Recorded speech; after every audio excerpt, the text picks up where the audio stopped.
The first thing to understand is that the Constitution doesn't apply to people who have not yet come to our country.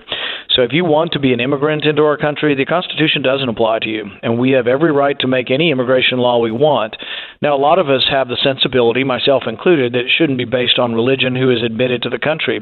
But I also do believe that immigration policy should have something to do with defending the national interest of our country, defending our treasury, and defending ourselves against attack. And so I think we have every right to say to countries that are in complete turmoil that, hey, if you're coming out of Syria right now, you really can't ask the Syrian government whether or not someone is a legitimate person. They have no records, and everything is being bombed to smithereens over there. But this is a problem of allowing mass migration all at once. In Germany, they admitted 1 million people last year, but many of the people were coming in had one name. So what do you do with a 19-year-old young male with one name and no country to say where he came from?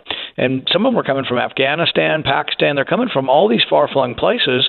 Some of them truly are probably refugees, but you have no idea, no way to vet people when there is no organization and no paper trail, and they tell you they have one name. The other problem I think that we ought to look at in deciding our immigration policy is we're borrowing $1 million a minute. All of these refugees are coming in and being put in government housing and on government health care.